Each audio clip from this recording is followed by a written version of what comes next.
everyone. This is Outnumbered. I'm Kayleigh McEnany, here with my co-host Emily Campagno. Also joining us, Fox Business anchor and co-host of The Bottom Line, Dagan McDowell. Fox News contributor and editor-in-chief at The Federalist, Molly Hemingway. And Fox News contributor and assistant editor of the Wall Street Journal editorial page, James Freeman. We begin with the Biden administration in damage control mode after the families of 13 fallen service members demanded answers about our botched withdrawal from Afghanistan. It's hard to believe, but it's been nearly 2 years since that lone suicide bomber attacked a crowded airport in Afghanistan's city of Kabul at the Abbey Gates. The terror attack claimed the lives of over 150 Afghan civilians, as well as 13 United States service members tasked with aiding the evacuation efforts on the ground. You're looking at them now, heroes, all of them. Since then, the families of those fallen heroes have been demanding accountability from the Biden administration. They've questioned the Pentagon's choices made in the withdrawal and blasted President Biden. Many parents still don't have a clear understanding of their child's final moments. Now, for the very first time, those Gold Star families are publicly speaking about their heartbreaking search for answers. The last day I see my son, it was March of 2021. He was leaving for his last deployment in the Jordan. And I remember, like it was yesterday, he's standing outside the door and he hugged me and he said, "Mom, if I don't come back." And I said, "Shut up, you're gonna come back." And then he said, "No, Mom, if I don't come back, I want you to keep telling my story. I will fight until my last breath to get to the truth." We were told lies, given incomplete reports, incorrect reports, total disrespect. All I wanted to know where my kid was, where he fell, how long did he last, did he fight? I was told to my face he died on impact. That's not true. When Joe Biden, our elected president, entered the room, when he approached me, his words to me were, my wife Jill and I know how you feel. We lost our son as well and brought him home in a flag-draped coffin." My heart started beating faster, and I started shaking, knowing that their son died from cancer and they were able to be by his side. Also wondering how someone could honestly, be so heartless to say he knew how I felt a little over 24 hours and learning of my son's death.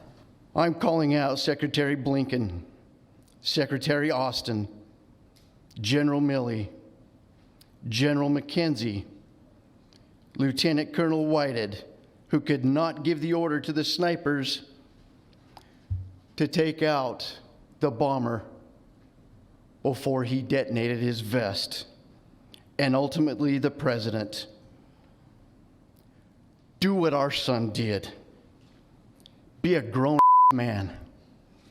Admit to your mistakes. Learn from them so that this doesn't happen ever again. You all need to resign immediately. You know, Emily, one of the things that struck me so much about this very powerful, heartbreaking testimony was the lack of empathy from our commander-in-chief. You had Dylan Merola's mom say that my wife, Jill, and I know how you feel, is what Biden told her. We lost our son as well and brought him home in a flag-draped coffin.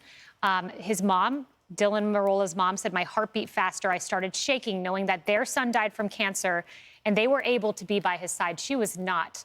It reminded me of Biden during the dignified transfer, checking his watch repeatedly. We have the video. We'll put that up.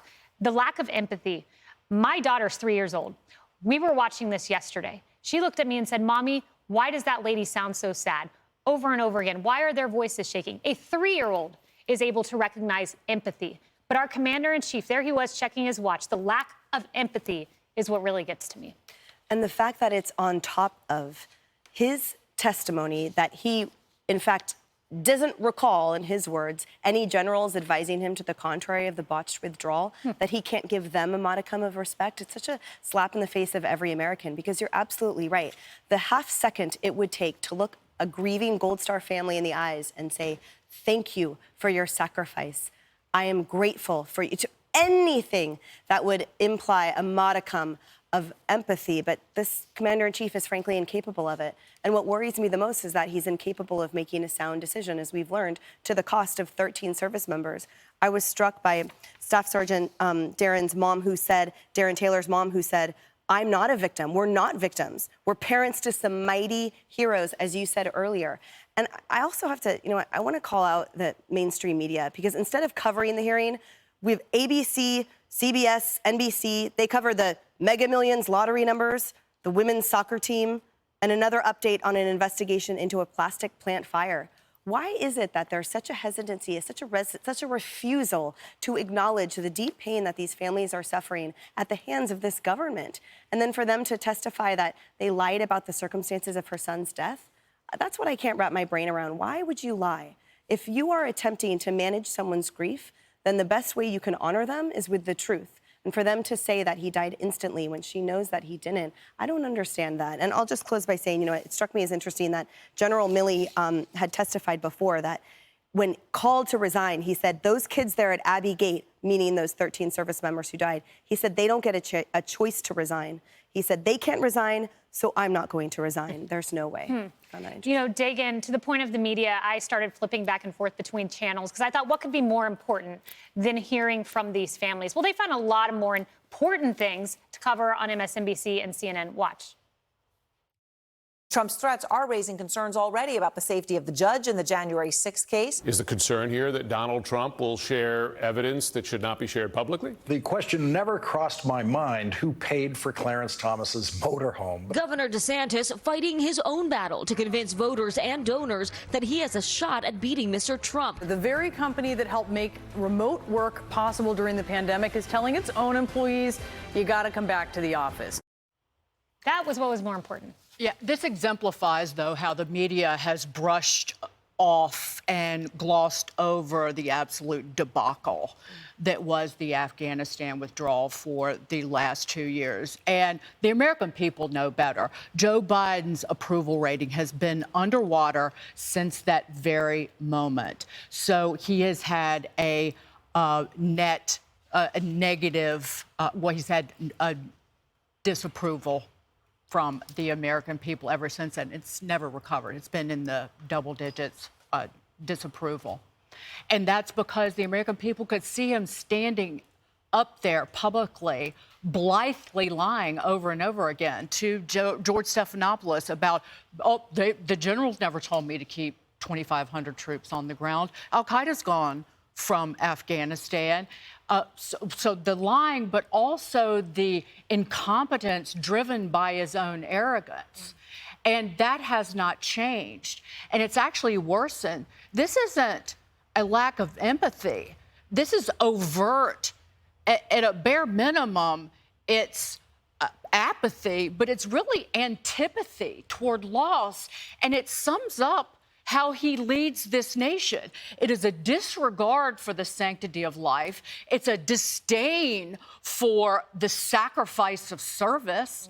It's putting self before country, personal gain before a higher calling, and dishonesty over truth. And he refuses to admit ever making a mistake, and then puts his own minions in front of cameras to lie for him. Remember when John Kirby in April said all of this talk of chaos, I just didn't see it in Afghanistan? A lot to be proud of. And the people who lost their loved ones and their sons and daughters heard that. And all of it's shameful. Yeah, and Biden called the evacuation a success. Molly, it struck me the comparison that General Keith Kellogg, a former colleague of mine, made with how the Trump administration treated dignified transfer and loss of life. Watch this.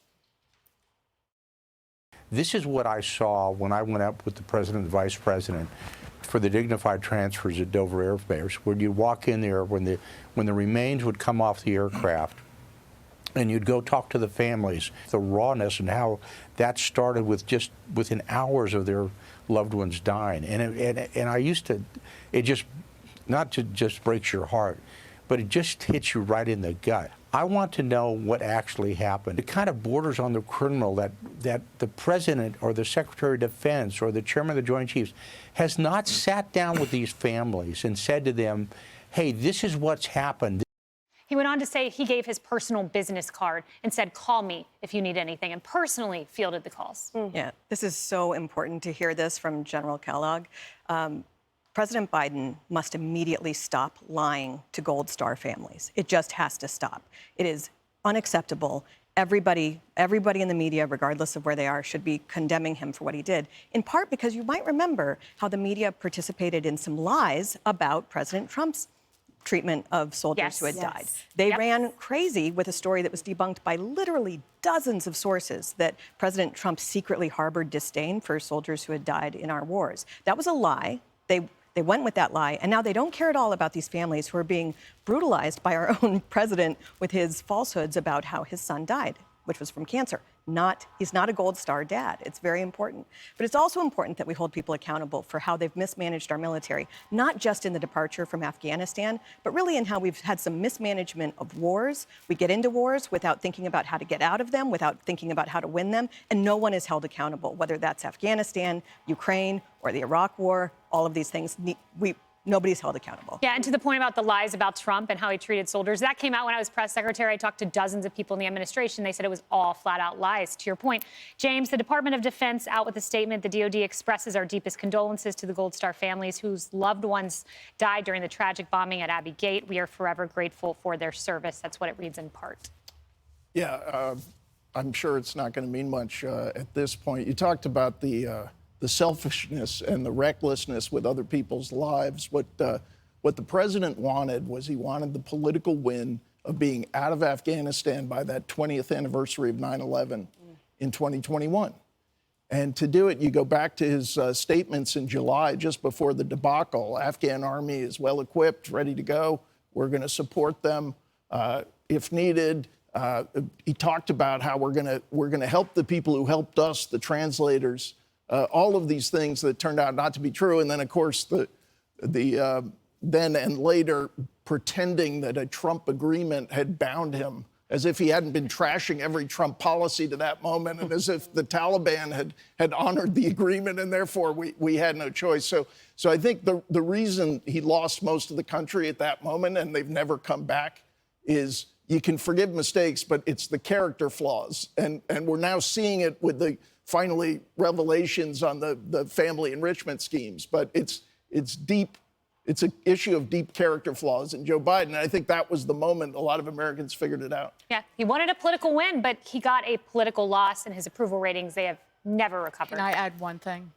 The Biden administration had the key intel that they should not give up the Bagram airfield, which is where the U.S. housed and detained